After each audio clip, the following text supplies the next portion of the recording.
eu trago um abraço de todos da comunidade Vida Cristã. E aí, quando o apóstolo Davi ou a apóstola Natália forem lá pregar, ou algum dos outros irmãos aqui dessa casa, serão todos muito bem recebidos lá também. Amém? Gênesis 12. Deus fala assim para um homem: ora, o Senhor havia dito a Abrão: sai-te do teu país e da tua parentela e da casa de teu pai para uma terra que eu te mostrarei. E eu farei de ti uma grande nação, e te abençoarei, e farei teu nome grande, e tu serás uma bênção. E eu abençoarei os que te abençoarem, e abençoarei os que te amaldiçoarem. E em ti todas as famílias da terra serão abençoadas. Esse chamado de Abrão, até que ele se torna Abraão. E Deus vai dando descendência para ele, de tal maneira que esse povo, apesar de ser o povo da promessa, o povo escolhido, também erraram. Porque erraram, padeceram, mas o Deus de toda misericórdia esteve sempre com esse povo e os perdoou. E hoje nós podemos viver a promessa da salvação eterna, porque Deus preservou um povo para formatar uma cultura, uma linguagem, para a gente poder entender como a gente tem que estar separado do mundo. A gente hoje não precisa ter preocupação se a gente vai comer um estrogonofe, por exemplo, a carne que vai levar o leite. Um judeu, aliás, um brasileiro, a cultura do brasileiro é comer feijoada. A cultura de um francês, se eu não estiver enganado, é comer cassoulet. É tipo uma feijoada, com feijão branco. O judeu, ele não tem uma tradição de comer para comer algo. O judeu, ele não tem uma comida tradicional, uma comida típica. A gente até diz uma comida típica dos judeus ou judia. O judeu tem uma revelação de Deus do que comer e do que não comer. Deus não estabeleceu uma cultura só para poder mostrar que eles são diferentes. Tudo tem propósito. E passado todo esse tempo, Abraão teve Isaac, e de Isaac, Jacó, e de Jacó, José, e José foi para o Egito. Se você não leu a Bíblia, você viu a novela. E aí a gente conhece a história. Deus, 430 anos depois, tira o povo de lá. E Deus já tinha falado com Abraão antes de que tudo isso acontecesse. Deus mostra o futuro para Abraão. O povo sai de lá, peregrina pelo deserto, conquista a terra, se estabelece na terra, estabelece reis. O povo volta a pecar, abandonar os princípios do Senhor. Vem a deportação. E Deus falou: Jeremias, fala para o povo, é 70 anos. E o povo foi. E na deportação Deus falou: Daniel, a iniquidade do povo é muito grande. Fala que agora é 70 vezes 7. Tem gente que voltou depois de 70 anos. Tem gente que voltou nesse intervalo. Tem gente que está lá até hoje. Tem judeu que está lá até hoje, no Iraque. Depois dessa deportação, aí na sua Bíblia tem uma página, em alguns é uma página em branco, período interbíblico, ou historicamente conhecido como silêncio profético, que não quer dizer que Deus esteve em silêncio. Muitas coisas aconteceram. Nasce a necessidade de estudar a palavra, mesmo estando longe de casa. E eles instituem a sinagoga, onde eles estudavam a palavra, se reuniam para orar e preservar a cultura, a língua, as tradições. E nesse período nasce Jesus. E Jesus nasce com um propósito de nos salvar, redimir toda a humanidade. ele cumpre o seu chamado aqui na terra, como o apóstolo Davi falou ontem. Ressuscitar fazia parte do ministério. Era uma atração sobrenatural, era impossível ele não ressuscitar. E quando ele ressuscita, no pequeno intervalo, um pouco antes dele morrer, e logo após que ele ressuscita, antes de ser recebido no céu, ele deixa uma ordenança para mim e para você, para todos nós. Aliás, para todos nós não, para cada um de nós. Porque quando a gente pensa assim, é para todo mundo, já que é para todo mundo, é para qualquer um. Se é para qualquer um, não tem valor. É para cada um. E sendo para cada um, alcança todo. É aquela questão, tem um papel de bala no chão. É um trabalho que qualquer um pode fazer. Todo mundo pode fazer. E todo mundo acha que alguém vai fazer. Mas no final das contas, se alguém não tomar atitude, ninguém vai fazer. Jesus deu uma ordem para mim e para você, só que além dessa ordem, ele também cuida das nossas emoções. Ele trata a nossa individualidade. Ele sabe a hora que cada um aqui se sente mais confortável para acordar.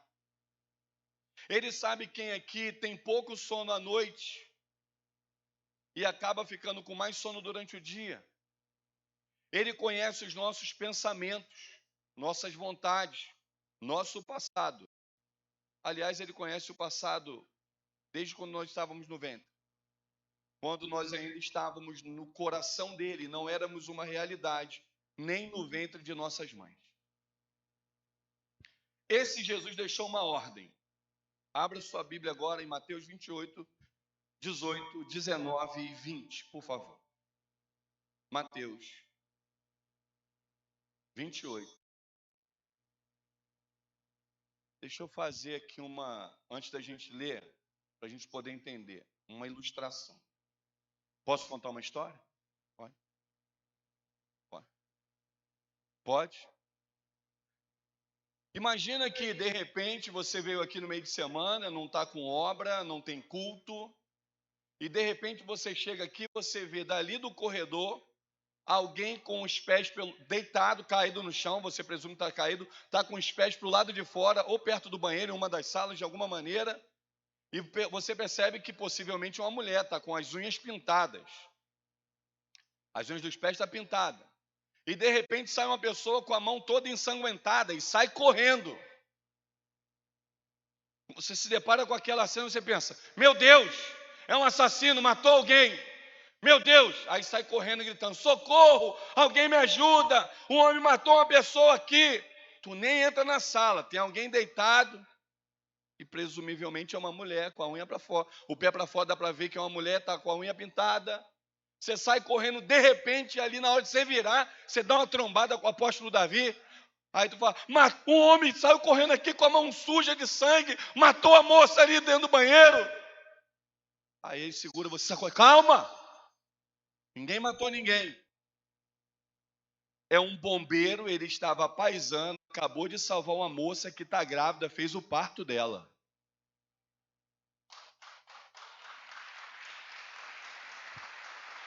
Eu esqueci de pedir uma coisa, para você falar quando eu falar a história.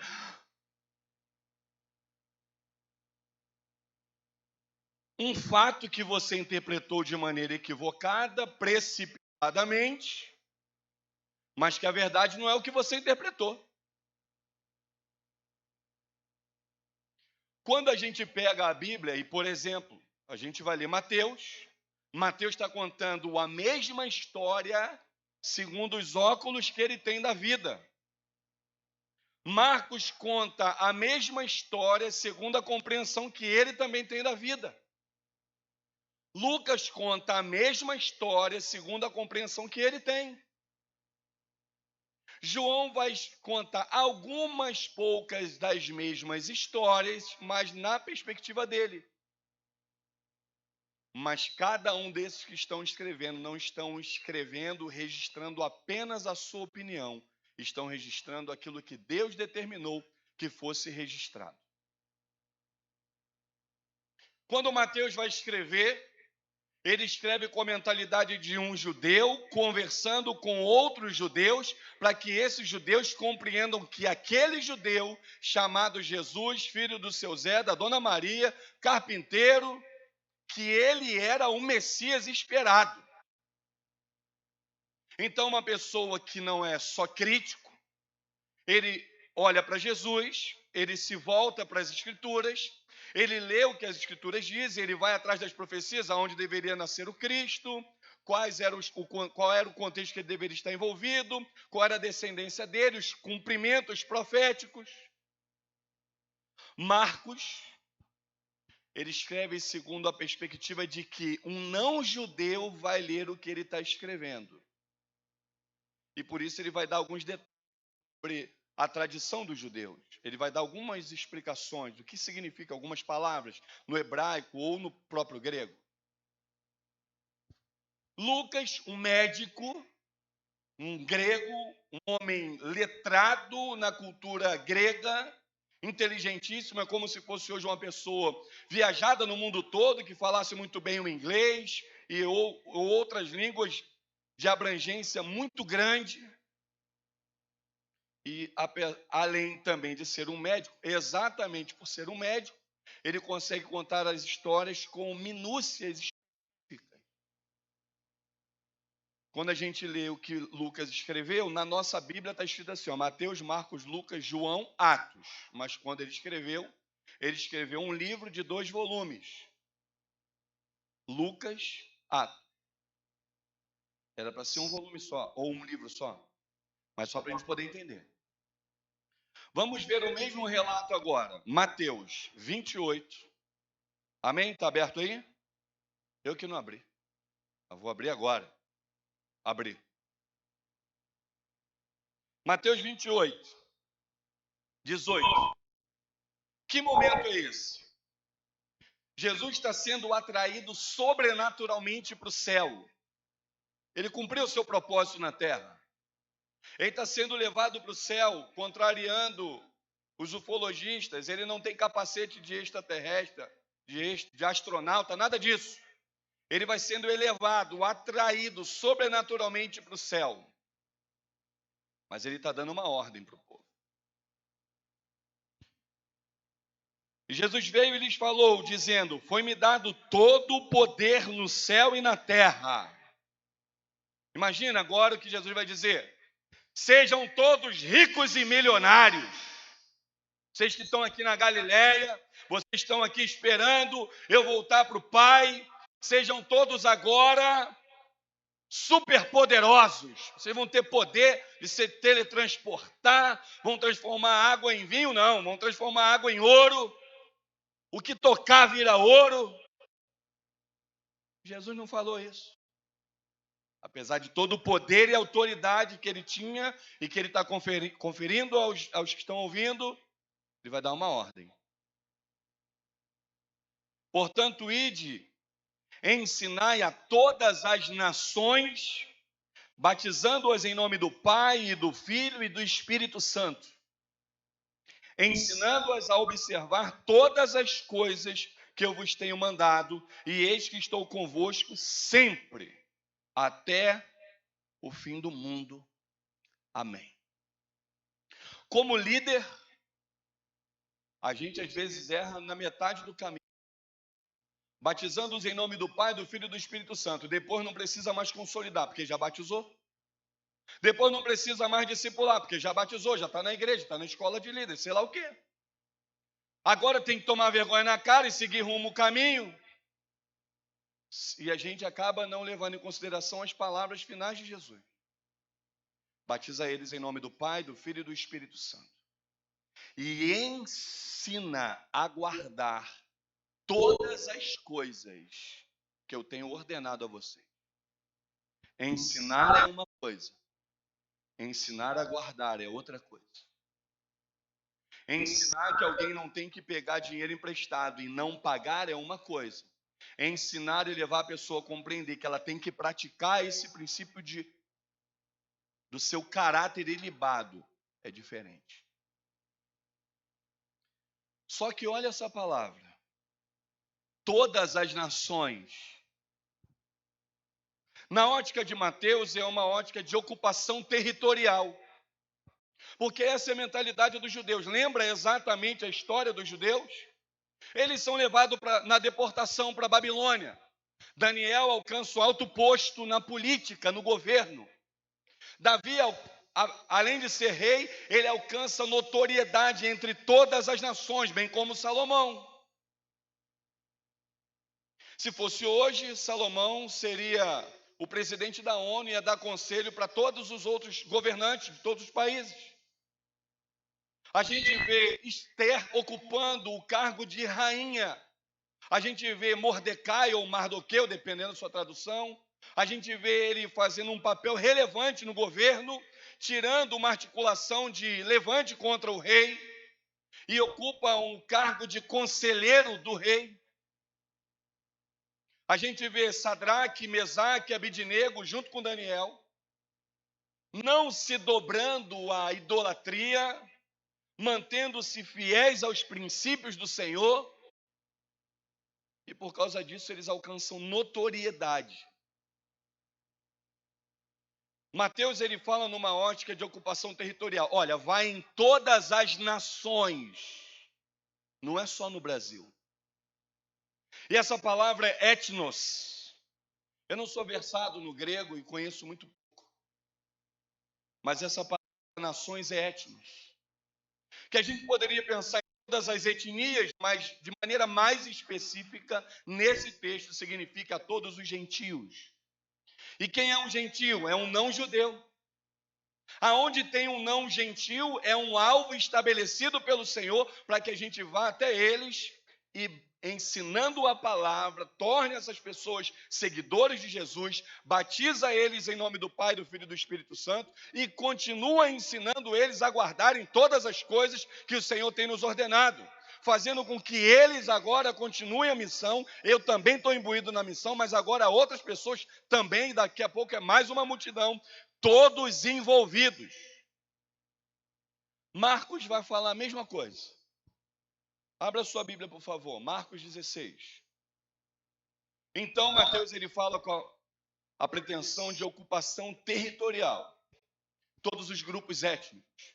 Nós estamos falando de Israel, e eu não sei se você sabe, Israel é a esquina do mundo. Quando nós formos juntos para Jerusalém, que o apóstolo Davi vai ser o nosso guia da caravana, nós vamos ver em um dos locais de parada e de aprendizado, que Israel é simbolizado como se fosse o botão de uma flor. E todas as vezes que alguém da Ásia queria invadir a África, passava por Israel. Quando alguém da África queria invadir a Europa, passava por Israel. Quando alguém da Europa queria invadir a Ásia, passava por Israel. Quando alguém da Europa queria invadir a África, tudo passava por Israel. Então Israel, ele tem a influência de todas as nações. Ele tem morando no seu território muitas nações, muitos povos, muitas línguas, e dali também muitas pessoas viajavam e iam morar em outros lugares, também impelidos pelo próprio propósito de Deus. De tal maneira que em Pentecoste, quando Pedro se levanta e começa a falar, os outros apóstolos junto com ele começam a repetir o que ele já estava falando, das grandezas de Deus, do poder de Deus, e o povo todo, as nações reunidas ali pela festa de Pentecoste, para adorar ao Senhor nosso Deus, eles começam a se perguntar, peraí, está ouvindo ele falar? Ele está falando em português, e o outro falou assim, ó, ele está falando em piabetês. Figueirês, Duque Caxias. Mas eles não são todos galileus, nós não conhecemos a história deles? Porque o objetivo do Senhor, e a gente vai para esse texto já já, é que a palavra dele possa ser pulverizada no mundo todo. Não é centralizar numa pessoa, que todas as nações, todas as pessoas, em todo o tempo, possa propagar a sua palavra.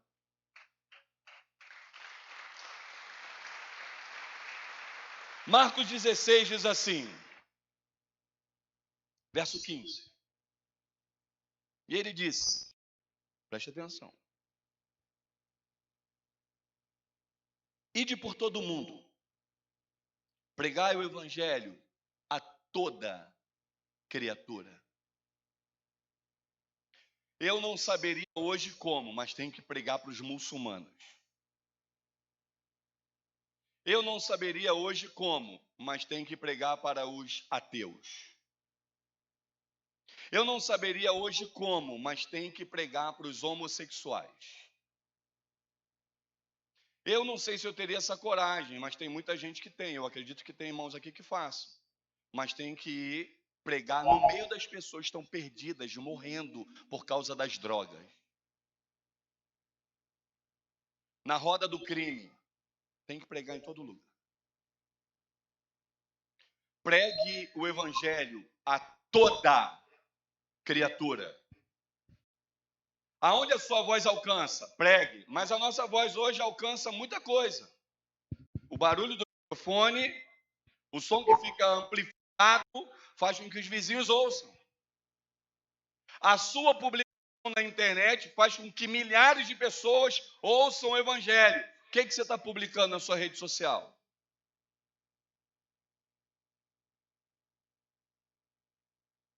Eu queria uma oportunidade, para poder pregar aqui num culto de Santa Ceia. Aqui Santa Ceia que é o mais cheio? É tradição, né? Mas eu queria pregar num culto de Santa Ceia, aqui lotada a igreja. Eu conversando com um irmão que vende churros. Eu falei para ele, o senhor prega para mais pessoas um mês do que eu prego no púlpito da igreja, vendendo churro. Ele falou, que é isso, pastor? A igreja é enorme. Eu falei, a igreja é enorme de irmãos convertidos. Isso vai em consideração o número de visitantes que tem no culto e o número de pessoas que você evangeliza, que eu sei que você é um evangelista. Pregue a palavra para toda criatura. Só que o texto não para por aqui. A Bíblia diz assim, verso 16: quem crer e for batizado será salvo. E nesse texto eu quero parar aqui. Vão em todas as nações e discipule as nações. Ensine que vocês estão engajados no propósito de transformar areia em tecnologia, areia em microchip, água salgada em água potável, purificar o ambiente, criar tecnologia para promover a vida. Foi o que Deus mandou o judeu fazer. Dominar o mundo, governar sobre todas as coisas, até sobre a lei da física. Vão por todo o mundo e façam a ocupação territorial. Sabe por quê, irmãos? Não existe território vazio. Ou Deus está lá, ou Satanás está imperando lá. No seu ambiente de trabalho, lá na sua geografia, na sua família, no meio dos seus amigos. Ou o assunto em voga é sobre uma vida de santidade, ou é contra a santidade a Deus. Olha o que Marcos está dizendo. Agora, a experiência na ótica de Marcos é para cada um. Todos vão ouvir. Quem crer e for batizado será salvo. Mas eu pensei que eu ia fazer uma colheita e todo mundo ia se converter. Pregue para toda criatura. Quem crer e for batizado será salvo. Não é você que convence. O apóstolo Paulo disse, eu não falei com vocês com palavra de persuasão, mas pelo poder de Deus. Agora, eu queria que você abrisse em Lucas, mas não especificamente Lucas, mas Atos. Jesus já ressuscitou. Essas duas ordens que nós lemos, Jesus está dizendo para eles, vocês têm que ir e têm que pregar a palavra. O ministério continua agora a partir de vocês. Deus poderia ter contado com os anjos? Sim. Ele poderia, tem poder para isso. Deus, aliás, ele converte as pessoas olhando para a criação, olhando para a natureza. A Bíblia diz que os céus anunciam a sua glória e o firmamento a obra do seu poder. Eu me lembro de uma história que o nosso professor Anderson, do seminário, contou. Ele falou que um homem É uma história, um homem ateu, muito rico. Ele fez a sua casa, a sua mansão numa ilha. E eles só viviam lá, ele só contratava funcionários, colaboradores também ateus. E um dia, e ele se casou com uma mulher ateia. É ateia mesmo o nome? Uma mulher que ela não crê em Deus. Se ela fosse homem, ela era ateu. É ateia mesmo, para não errar? Ateia. É igual a dúvida. Chega na feira, eu quero 5 limão, mas eu não sei falar o plural. E agora, limões ou limãos? Moço, me dá um limão. Não, me dá 5. Saiu pela tangente. E aí, ele tem um filho, o filhinho está crescendo. E um dia, nessa ilha, rodeado por ateus, literatura sobre o ateísmo, o pai de mão dada com o filho, andando em uma parte da ilha que, por um lado, ele via a praia com águas cristalinas e dava para ver os cardumes. Do outro lado, ele viu o rochedo e mais para frente uma floresta. E o pai falou para o filho: filho, olha como é linda essa natureza. E o filho falou: pai, isso tudo é lindo. Imagina como deve ser lindo quem criou isso. Dentro de nós, irmãos, existe fome e sede de Deus. Por isso que as pessoas buscam tanta coisa, tantos caminhos, e acabam sendo frustrados pelo engano das trevas. Que dentro de nós tem um anseio da presença, da verdade de Deus. Um garoto aceitou Jesus quinta-feira. Eu falei para ele: quantos anos você tem? Tem 2. Eu falei: você já reparou que o ser humano tem necessidade? E essa necessidade, nada que é material supre. Nem aquilo que é intangível, o amor da esposa, da mãe, dos filhos, dos amigos, supre. É o suficiente. Porque nós temos um anseio daquilo que é eterno, que não cabe nessa vida.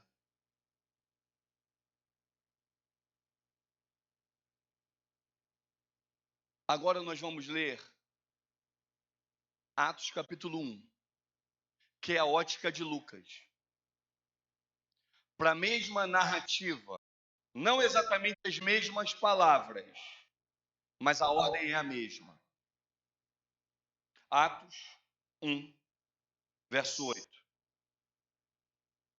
Mas recebereis o poder quando vier sobre vós o Espírito Santo.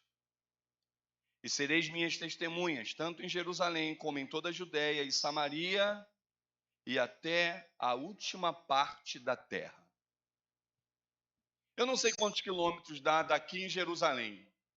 Eu podia ter pesquisado isso para falar, né? Mas é longe. De Piabetá para cá é longe, imagina Jerusalém. Jesus deu essa ordem lá em Jerusalém.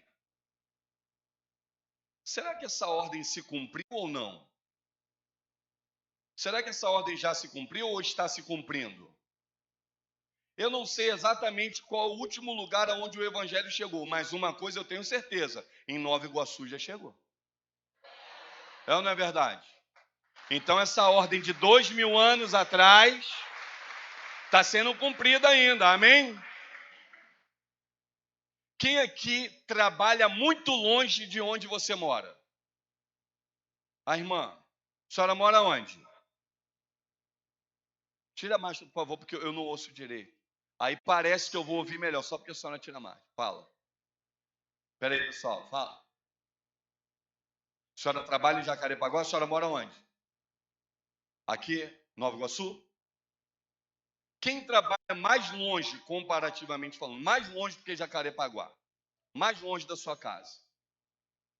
Quem trabalha? Não? É Jacarepaguá? Aleluia. É longe, não é longe?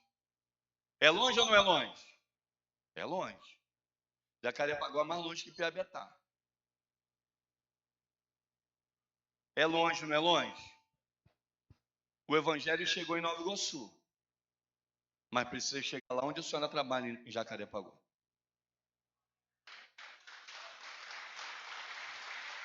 É ou não é verdade? Se você não tem essa preocupação, você não está vivendo o evangelho de verdade. Você pode ficar talvez paralisado pela timidez, falta de saber como fazer, o que falar. Talvez lhe falte só um pouquinho mais de conhecimento, ou de coragem, ou de um empurrão. Mas a gente tem que cumprir o nosso propósito, se temos a convicção da nossa salvação.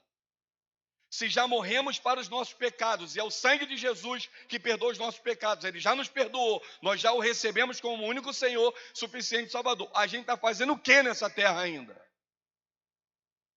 Se não é para pregar a palavra. Vocês serão minhas testemunhas, mesmo que você trabalhe num hospital, numa escola, na creche. Aqui não acontece, nem em Piabetá, mas eu ouvi dizer que lá na Cracóvia acontece isso. O pessoal trabalha na creche, a irmã trabalha numa creche, em vez de dar um bom testemunho, ela faz fofoca na creche. Nunca que o evangelho será ouvido pelos outros, mesmo que ela fale no megafone. Lá na igreja nós temos o serviço de inteligência. E o pessoal captou algumas informações na anteninha de vinil do pessoal que tem lá. E eles ouviram dizer que na Cracóvia tem um cara que trabalha de motorista de ônibus. Aposto, motorista de ônibus. Mas como motorista de ônibus, ele faz grosseria com todo mundo que vai trabalhar todo dia com ele. E quando o pessoal vai descer, ele ainda diz assim, ó, Deus abençoe. E o pessoal fica pensando assim, que Deus que vai me abençoar?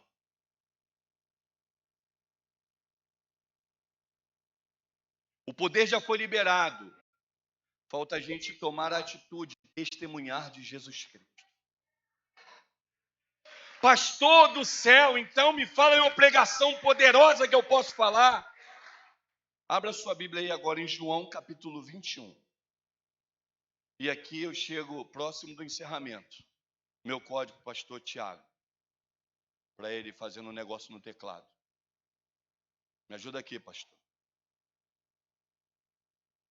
João capítulo 21. Eu não sei se o apóstolo Davi já contou para vocês, quando o pregador chama alguém para poder ir encerrando, sabe o que isso quer dizer? Não quer dizer nada. É só a pessoa pensar assim, ó, acho que está acabando, vou segurar mais um pouco, depois eu vou no banheiro. João capítulo 21. Os discípulos estavam tristes. Jesus morreu. E a gente pensou que era nesse tempo que ele ia restaurar o poder de Israel, a glória de Israel, uma nação poderosa, uma nação para governar, uma nação para poder influenciar todas as outras culturas, uma nação que impede que outros povos matem seus filhos no fogo para Moloque, uma nação que produz vida, abundância de comida para todas as nações. Mas eles agora estão pensando, Jesus morreu, acabou tudo, a gente estava tudo equivocado. 3 anos jogado na lata do lixo. Vamos pescar? Vamos voltar para fazer o que a gente estava fazendo? Outros disseram, vamos então, Pedro. E eles tentam pescar. A noite toda, não pega nada. Jesus chega. Eu tenho um amigo que ele crê, ele tem mais fé no livro chamado Operação Cavalo de Troia do que na Bíblia. Ele falou que Jesus, quando deu essa ordem para lançar a rede do lado direito, é porque Jesus viu o cardume. Ele estava dizendo assim, ó, Jesus, o carpinteiro, entende mais de pescaria do que o pescador. Eu não sei onde que é a loucura que esse povo inventa. A gente já tentou. À direita. À direita. Quando eles jogam a rede, 153 grandes peixes. Se você fizer o que Jesus manda você fazer, ele traz para a sua capacidade o que a sua capacidade sozinha não consegue fazer.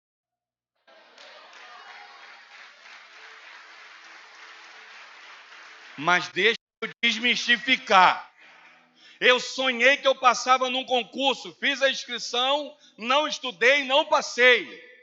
Tu sonhou, não foi Deus que te deu o sonho. Nós temos um casal lá na igreja. Eles são marinheiros. E a moça, o sonho dela era entrar na aeronáutica. Fez a prova, não passou. Se dedicou muito. Menina de Deus, os pais cristãos, mas não eram da nossa igreja. Ela não passou, ela falou, desisto, vou fazer outra coisa, vou agora seguir naquilo que eu aprendi no ensino técnico. A mãe dela falou, mas você é o que hoje? Ela, ainda não sou nada. Então tenta mais alguma coisa. O que você pode tentar? Posso tentar o concurso da Marinha. Ela tentou e ela passou. Deus deu a direção através da voz da mãe dela. Ela passou. E na Marinha ela conheceu o que hoje é o esposo dela. O esposo dela, também crente. A mãe, os pais, temente a Deus. A mãe, mulher de oração. E um amigo chegou para ele e falou assim, vamos fazer um concurso da Marinha? Ele falou, não, vou fazer não tem dinheiro para fazer preparatório. Não, faz o seguinte, eu vou, faço, eu trago a apostila e no tempo que eu não estou lá no preparatório, a gente estuda aqui. Aquele amigo foi usado por Deus, porque o amigo não passou e ele passou. Hoje eles têm tentado nos ajudar a despertar outros jovens a buscar uma realização profissional. Aonde ela está, ela prega a palavra. Ela mora em Piabetá. Aliás, não é Piabetá. A gente fala que tudo é Piabetá, mas não é Piabetá. Santa Dalila. Mas ela recebeu o poder para ser testemunha. E aonde ela vai, mesmo na Marinha, ela prega a palavra. O Senhor trouxe para a geografia dela, na capacidade dela, o que a capacidade dela sozinha talvez não conseguiria alcançar. Nós estamos falando de peixe, nós não estamos falando de concurso. Só que o Senhor, que é o verbo vivo, o Senhor da criação, Ele dá ordem para o peixe, igual tu fala assim, vem Totó! O peixe vai. Aquilo que, apesar da perícia, da capacidade e da experiência deles não conseguiram alcançar, Jesus fez eles alcançarem instantaneamente. Quantas horas eles tentaram pescar? Eu não sei. Mas a Bíblia fala da noite toda. Chega de manhã, uma palavra de Jesus traz uma pesca, uma segunda pesca maravilhosa para os discípulos. Pedro não espera, sempre afoito. Acho que ele saiu correndo do barco, ele percebeu que não deu mais para andar de novo, foi nadando mesmo, sei lá como é que ele foi. Ele chega na terra. E aqui que é uma lição maravilhosa, e por causa disso eu me apaixono cada vez mais por Jesus. Eles vêm com barco. Jesus pergunta para eles primeiro, tem alguma coisa aí para comer? Eles estão pegando peixe para quê? Para comer, para vender, para trocar, para se sustentar. Só que quando eles chegam, Jesus já tem pão, já tem peixe e já tem pão. Então alguém que está pescando peixe para vender no mercado, ter dinheiro e comprar trigo para fazer pão, ou alguém que está pescando peixe para ter peixe para comer e peixe para trocar por pão, por trigo para fazer pão, Jesus já tem pão e tem peixe. E está quentinho, está tudo pronto, está na brasa. É só chegar e comer. É uma grande lição. Apesar de às vezes a gente ter algumas coisas equivocadamente, apesar de algumas vezes a gente até pensar em desistir, o Senhor sempre tem uma chance nova para a gente. Quando a gente chega perto dele, nada é melhor do que comer uma comida quentinha.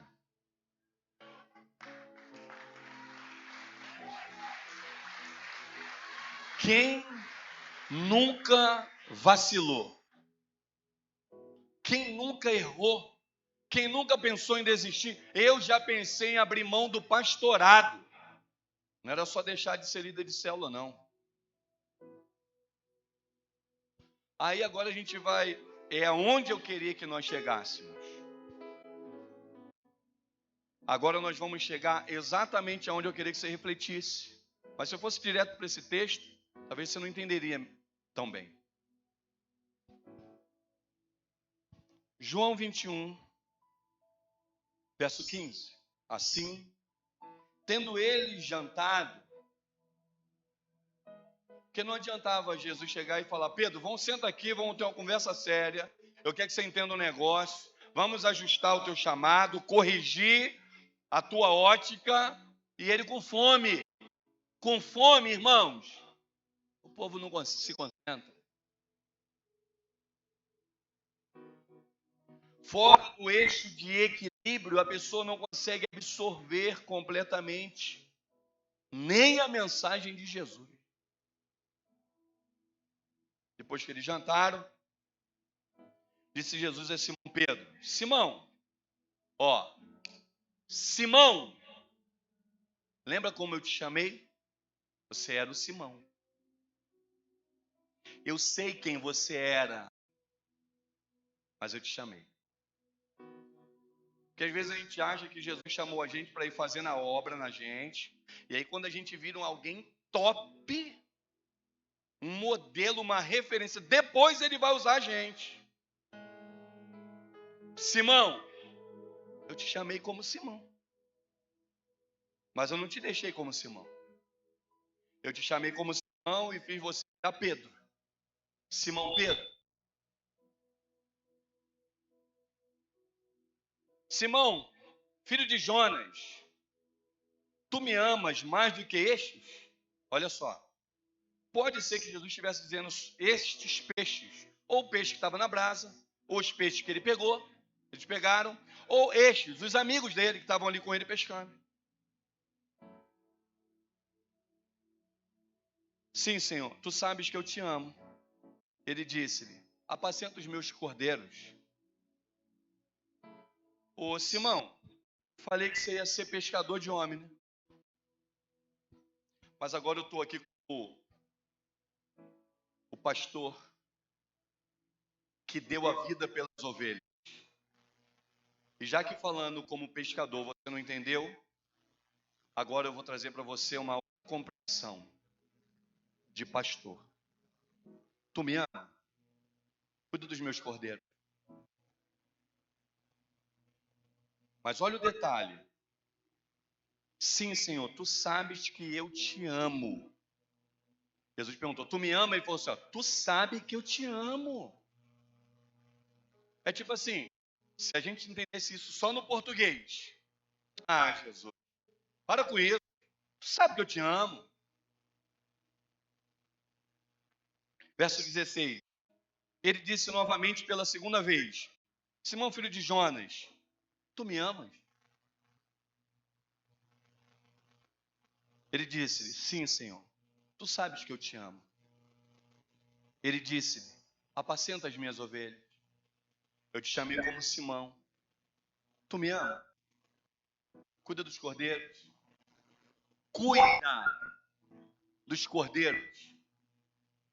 Porque o cordeiro, a não ser só pelo instinto, ele não tem a experiência de um caçador ou de se defender. Ele pode querer brincar perto de um leão ou de um lobo. Ele não tem noção do perigo. É um filhotinho. Ele ainda quer curtir o sextou com os amigos no happy hour, achando que não vai pegar nada para ele. Mas também apacenta as minhas ovelhas. Verso 17. Disse pela terceira vez, Simão, filho de Jonas, tu me amas? Pedro entristeceu-se por ele lhe ter dito na terceira vez. Pedro se entristeceu porque na terceira vez ele disse assim, tu me amas? Ué, por que não se entristeceu antes? E ele disse, Senhor, tu sabes todas as coisas. Esse Jesus que conhece o meu coração e o seu coração, ele sabe tudo. O Senhor sabe todas as coisas. Tu sabes que eu te amo. Jesus disse-lhe, apacenta as minhas ovelhas. Só que nós estamos 2000 anos depois, quase 2000 anos depois do que isso aconteceu. Nós estamos a muitos quilômetros de onde isso aconteceu. Nós estamos em uma cultura muito diferente de onde isso aconteceu. E nós estamos em uma língua muito diferente de que isso foi registrado. isso foi registrado assim. O amor para a gente é o amor. Eu amo Coca-Cola, eu não bebo mais Coca-Cola. Desde que a minha esposa me proibiu, eu não bebo mais, não gosto. Eu amo, mas não gosto. Tem irmã aqui que ama chocolate. Tem irmãs que amam receber flores. Tem outras que odeiam receber flores. E tem irmã que fala, eu amo chocolate. Para o marido e fala assim, eu te amo também. Tem irmãos que dizem, eu amo o Flamengo. E eu amo Jesus. Para a gente o amor é uma coisa só. Mas para quando isso aconteceu, a linguagem que eles usavam era diferente. Jesus pergunta assim, Petros, agapaome, Pedro, você me ama? E ele usa a palavra ágape. Pedro, Jesus, o Senhor sabe que eu te amo. Mas Pedro fala assim, o meu amor é fileo, não é ágape. Por isso que Pedro diz assim, sabe que eu te amo. Jesus fala assim, então, cuida dos meus cordeiros. Imagina o Pedro falando assim, o quê? Peraí.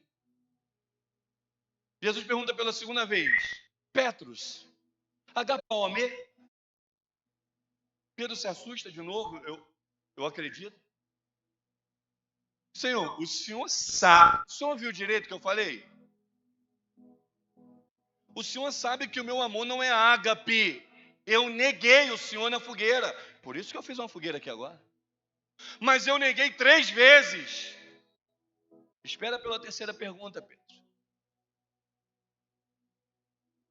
Pedro responde pela segunda vez. O senhor sabe que eu te amo, mas ele responde com a palavra fileo. Apacenta as minhas ovelhas. Eu acho que Pedro está pensando assim, mas será que pode cuidar do cordeiro? Amando com amor que não é incondicional, igual o de Jesus? Aí, irmãos, Jesus faz algo maravilhoso. Ele pergunta, Pedro, agapaome? Pedro responde, fileo. Jesus pergunta de novo, Petros, agapaome? E Pedro responde, fileo. Jesus desce o degrau da humildade, olha no olho de Pedro e fala, Petros, fileome. Jesus, agora eu consigo entender, Jesus. O Senhor sabe que eu te amo, é com esse amor aí. Talvez a gente poderia pensar hoje na nossa cultura assim, então desse jeito não dá não, vai embora, procura outra igreja. Jesus desceu o degrau da humildade e está falando com Pedro assim, Pedro, você me ama com esse amor que você cuida das minhas ovelhas.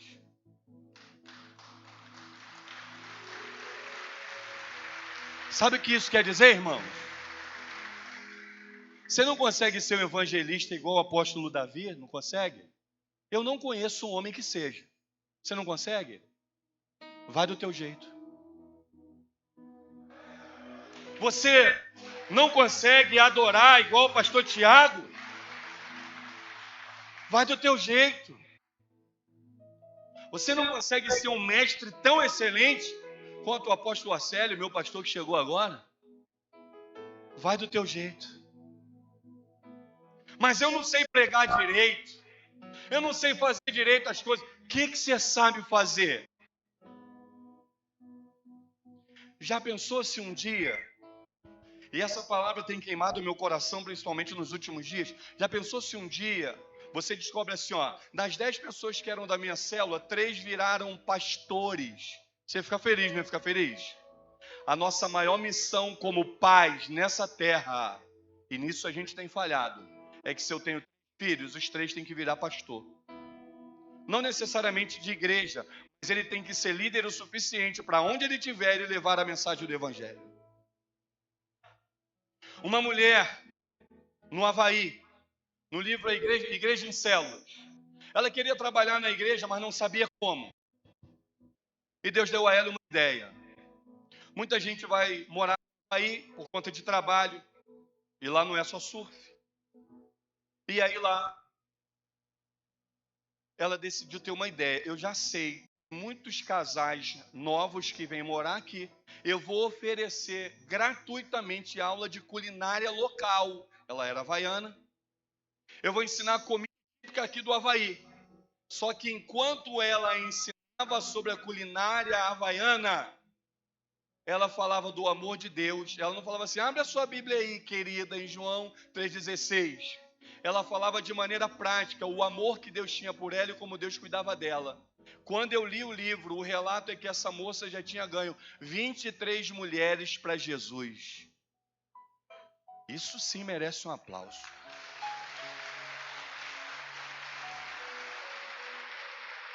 Para despertar a liderança em nós, tem que começar com o propósito que Deus tem, salvar o perdido. Mas Ele não vai esperar você ficar, entre aspas, pronto para você fazer. Você tem que começar. Hoje nós temos um dos evangelistas que tem na igreja, se chama Euclides. Só para você poder ter ideia, o apelido dele é Nhonho.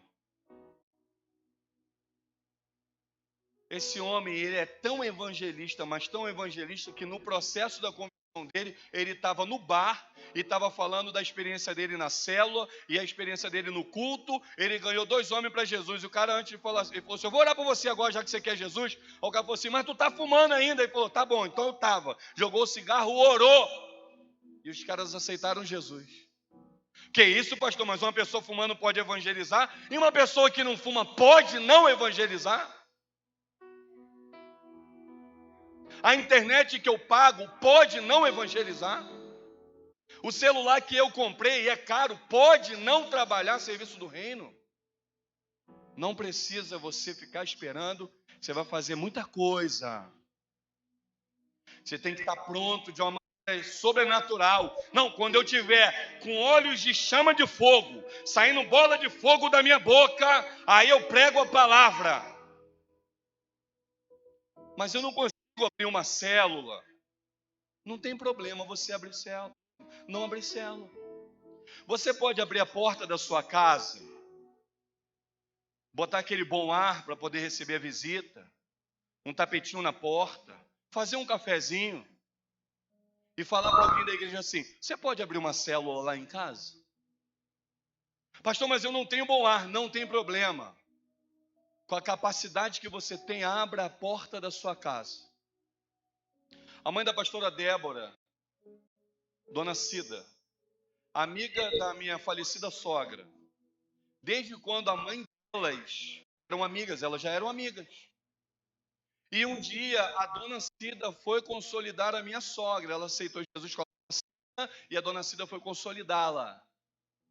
E eu, na minha ótica, uns 15 anos, não lembro exatamente quantos anos, Gabriel, o Vitinho que era pequenininho, paixão, o Vitinho tinha 1 ano, o Vitinho tinha 1 aninho, então 13 anos atrás, eu pensei, em vez dela abrir uma célula, está consolidando uma pessoa, consolidou 1 mês minha sogra foi para o encontro com Deus. E quem aqui já foi no encontro? Como é que foi o seu encontro? 1 semana depois, o Senhor recolheu a minha sogra da terra.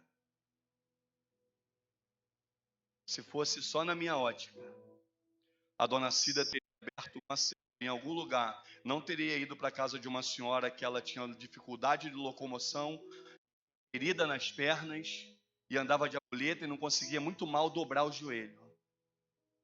Mas aquela consolidação salvou a vida da perdição eterna.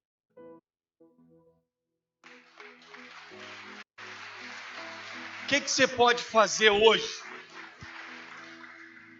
Você pode escrever um texto, pedir a orientação do Espírito Santo e publicar na sua rede social? Faça isso. Você pode ir na casa de alguém e falar assim, ó, Deus mandou eu vim aqui te dar uma palavra. Aí você chega lá e fala assim, aleluia! Deus mandou eu vir aqui te dar uma palavra. Vou orar por você primeiro. Aí tu ora. Aí cita um texto da palavra. mandou te dizer que Ele quer te abençoar muito, prosperar a tua família e te levar para morar na eternidade com Ele. Deus falou isso com você, falou. Eu lendo a Bíblia, Ele falou comigo. Ide por todo mundo pregar o evangelho a toda criatura. Por isso que eu estou aqui. Você pode ficar de pé? Ah.